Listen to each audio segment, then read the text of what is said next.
गाय का जो गोबर गिरता है, कंडा बनता, छेना बनता, या वो उपला, अलोना, गोबरी, जो समझो आप, वो बन गया।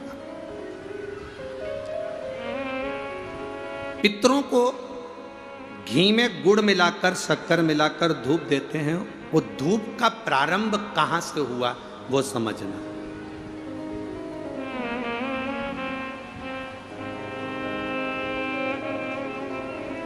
असमंज ने वशिष्ठ बाबा से कहा, मेरे भाई नहीं मिल रहा। वशिष्ठ ऋषि ने कहा, रुको। अपने शिष्य से कहा,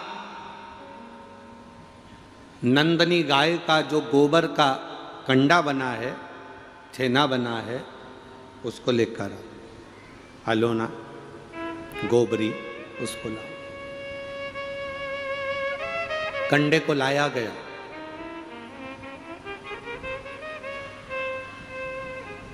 अग्नि में जलाया गया। जलाकर असमंज के सामने उसको रखा गया। उसमें नंदनी गाय के दूध का घी बनाकर उस कंडे पर छोड़ा गया। कंडे में से जो धुआं निकला, जो धूप निकली, जो तरंग निकली, जो सुगंध निकली, वशिष्ठ बाबा ने असमंज से कहा, सुनो, ये तरंग, ये धुआं, ये गंध इस कंडे की, गाय के गोबर के कंडे की, उस घी की तरंग जहां जा रही है वहां तुम जाओ। इस तरंग, इस सुगंध के पीछे पीछे जाना, तुम्हें तुम्हारे भाई प्राप्त हो जाएंगे। असमंज उस तरंग सुगंध के पीछे पीछे पीछे पीछे पीछे पीछे खुशबू लेते हुए सुगंध धुएं के पीछे पीछे जाने लगा।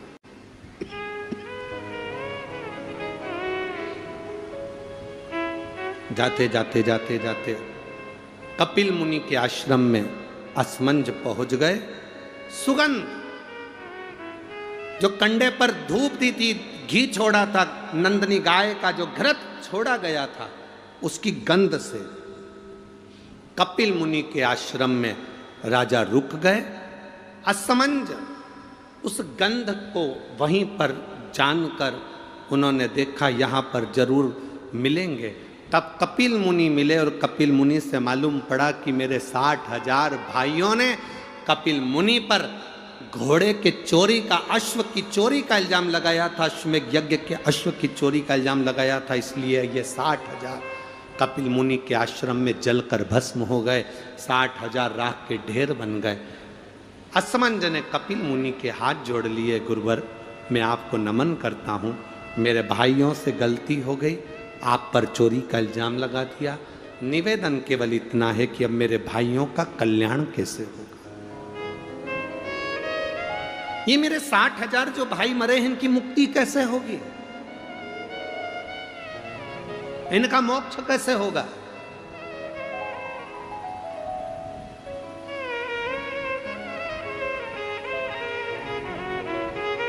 कपिल मुनि ने कहा, ब्रह्मलोक से गंगा पृथ्वी पर लेकर आना। गंगा का जल जब कपिल मुनि कहते हैं मेरे आश्रम में आएगा, तो ये 60,000 राख के ढेरों का कल्याण गंगा का जल कर जाएगा। ये गंगा का जल 60,000 राख के ढेर का उद्धार कर जाएगा। गंगा का जल लाना चाहिए।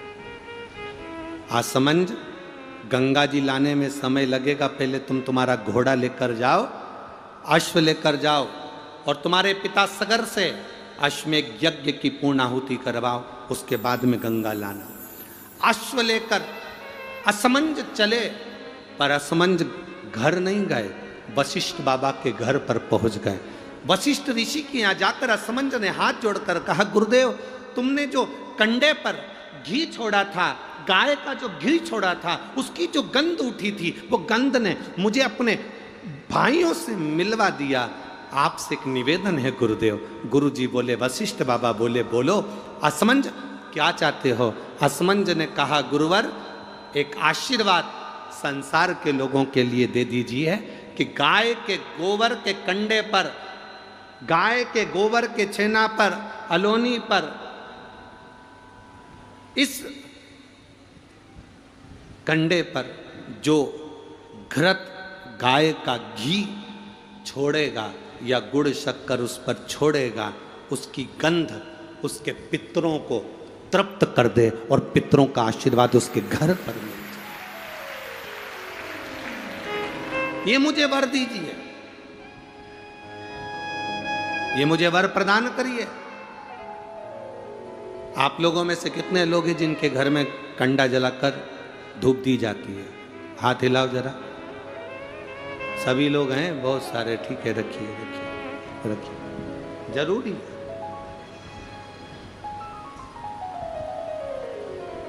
श्राद्ध पक्ष में ये दुनिया के लोग भले हंसे हमारे सनातन धर्म पर,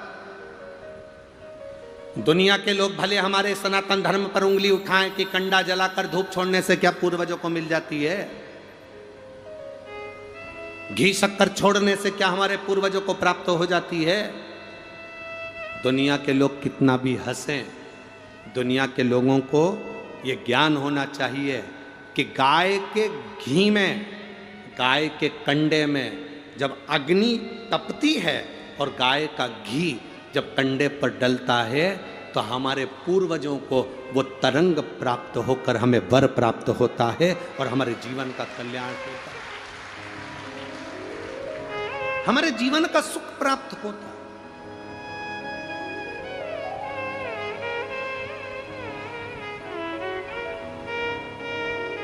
हमारे जीवन का एक आनंद प्राप्त होता है। गोपितर शिव महापुराण की कथा कहती है, फल मिलता है। आप शंकर भगवान को एक लोटा जल चढ़ा रहे हो और मन में सोच कर जल चढ़ा रहे हो, धीरे धीरे हाथ में जल लेकर धीरे धीरे समर्पित कर रहे हो। श्री शिवाय नमस्तुभ्यं, श्री शिवाय नमस्तुभ्यं, श्री शिवाय नमस्तुभ्यं, धीरे धीरे जल चढ़ा रहे हो। कई लोग कहते हैं कि शंकर जी पे चढ़ा हुआ जल क्या महादेव को प्राप्त होता है? क्यों नहीं होता? क्यों नहीं होता? आप दिल से, ये एक पत्र आया, देखिए।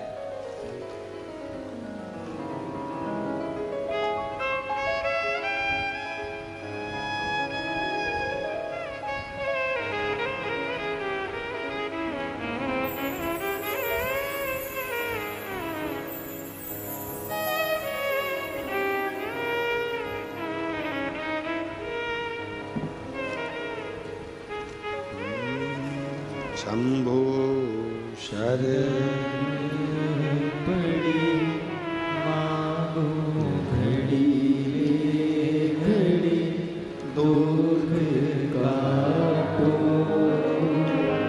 दया करी दर्शन आपो। शंभो शरण पड़ी मांगो घड़ी रे घड़ी, दुख काटो दया करी दर्शन आपो। शंभो शरण पड़ी मांगो घड़ी रे घड़ी, दुख काटो दया करी दर्शन आपो।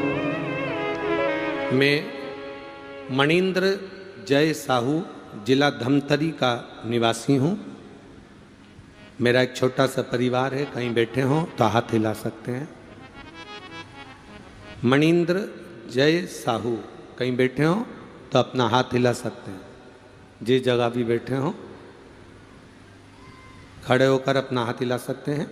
मणिंद्र जय साहू, धमतरी का निवासी हूँ। मेरा एक छोटा सा परिवार है जिसमें माता पिता, भाई, पत्नी तथा एक 5 वर्षीय पुत्री मोक्षदा साहू है। जुलाई 2023 में मोक्षदा के बाएं पैर में चलने में परेशानी हुई तो डॉक्टर को दिखाया तो मालूम पड़ा कि उसकी हड्डी कमर की जन्म से विकृत है। जब उसकी कमर की हड्डी जन्म से ही बेकार है तो दिनों दिन उसका पैर काम करना बंद कर दिया। उसका पैर छोटा होता जाएगा, ये डॉक्टर ने बोला, और उसका पैर धीरे धीरे धीरे धीरे काम करना बंद करा, पैर छोटा होता चला गया, शरीर एक तरफ झुकने लगा। अब जब शरीर एक तरफ झुकने लगा, सारे डॉक्टरों को दिखाया, सर्जरी की बात आई, जटिल और बहुत